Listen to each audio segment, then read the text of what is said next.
Sounds good, and I want to talk a little bit more about style and technique with you. Obviously, we're playing a little bit of blues and rock and roll there, which is something that we both love.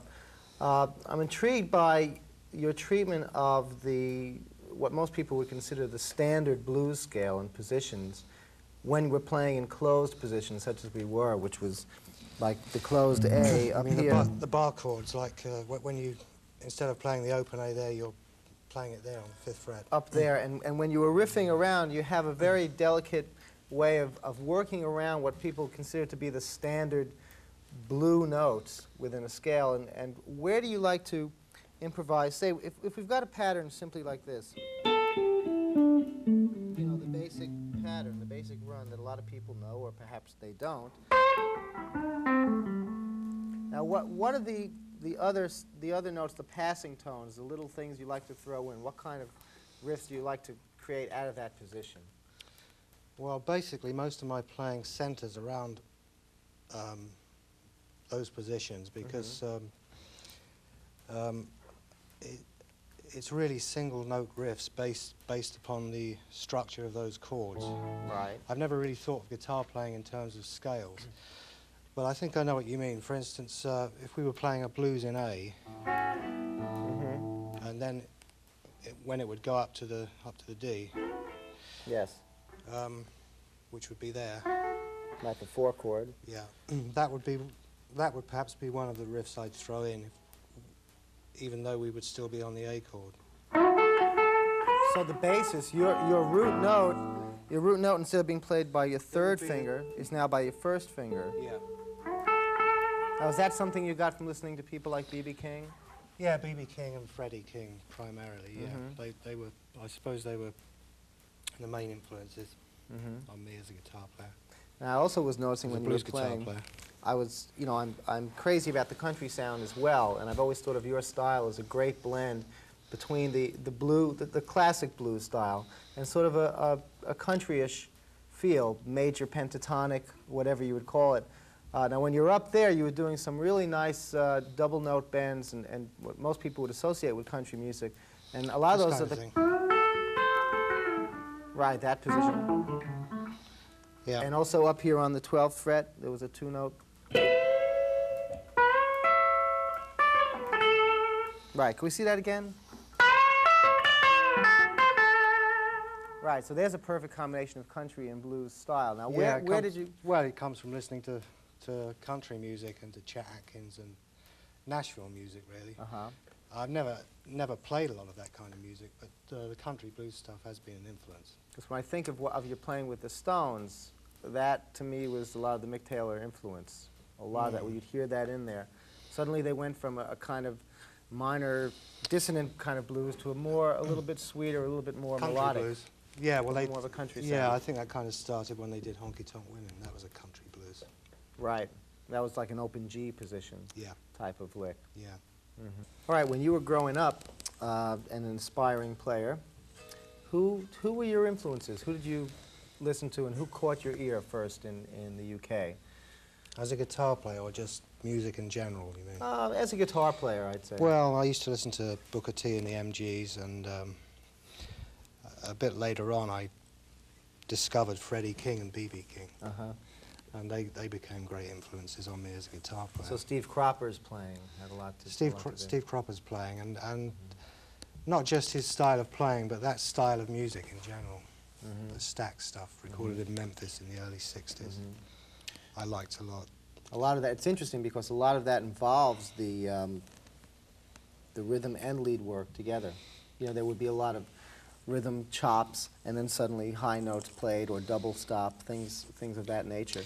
Yeah, Steve Cropper's guitar style is very basic. I mean, it really is. Really basic, really primitive almost, but I mean, but so effective, you know.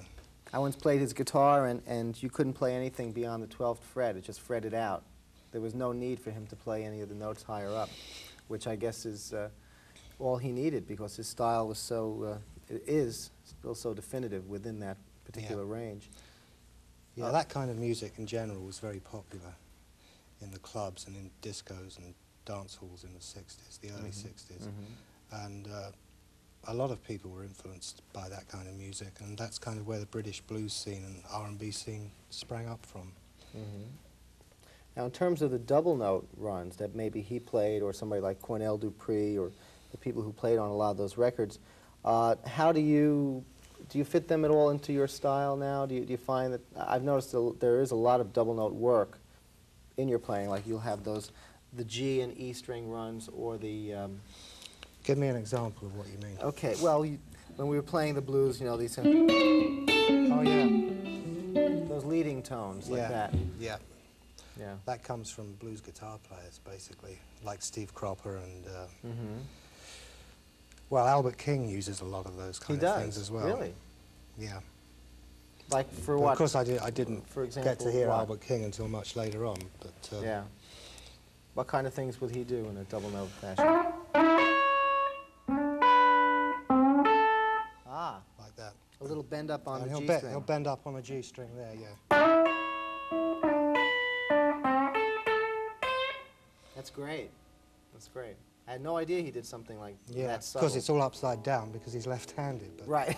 but it's still the same notes. Uh-huh. Same now, idea. How about in the Chuck Berry style, the more well-known? Chuck Berry wasn't really a great influence on me as a guitar player. I liked his. I liked the music, and the rhythm stuff. You know. Sure. This sort of thing.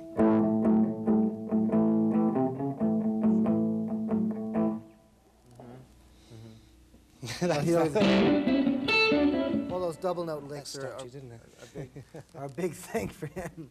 But when you were playing the country type bends up here, you know, because I'm so used to your style as being a combination of country and blues. Now there's a case... That sounds much more complicated than it is, really, because there's only one string that involves bending the note at all, and that's the G string. But because you're plucking the other two strings almost simultaneously, it sounds like quite a complicated sort of run, but it isn't. So. The trick to a lick like that's very country. Is, well, you're bending up using your first finger to help it in the beginning. That's right, yeah. But then you must abandon it so that the first finger can now, whatever, can come down there. So you have to make sure that that bend is up. Yeah, and once you bend it up, it's got to stay there, and you've still got to sound it. Till you come down again there. Do you feel it's better with that kind of technique? Do you think you have more of an advantage playing on a wooden neck or well, wooden? They're all wooden. But I mean a fingerboard that would be something like rosewood, like that, as opposed to an all maple neck guitar? I'm not so sure that the material that the neck's made of, the kind of wood that it's made of, makes that much difference. But I think what is important is the space between the strings. I mean, i.e. it needs to be quite a wide neck. I see. You know, to allow you to do things like that. I like guitars with a fairly wide neck. Yeah. Now, okay, as far as the country sound, again, that works its way into the blues with you, the patterns that come to mind when I see a player is something like this.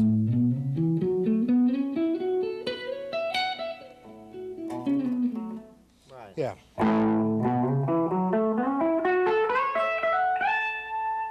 Aha, can you run that by me one more time?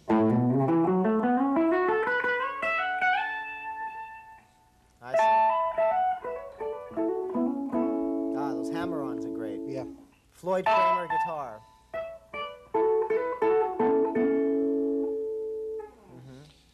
That makes a good... It's almost like a scale in itself, really.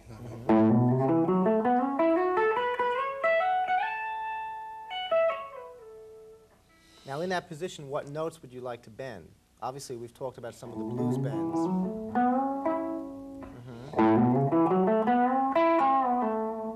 Going up a whole step, in major Going third. up a whole step on the D string there, yeah.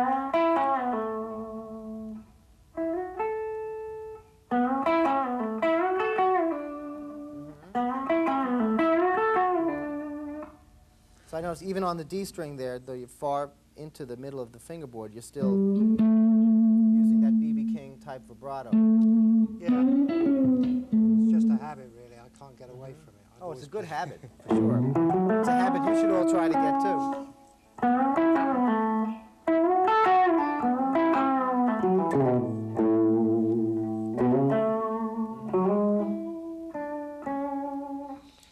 Yeah. Well, Perhaps we should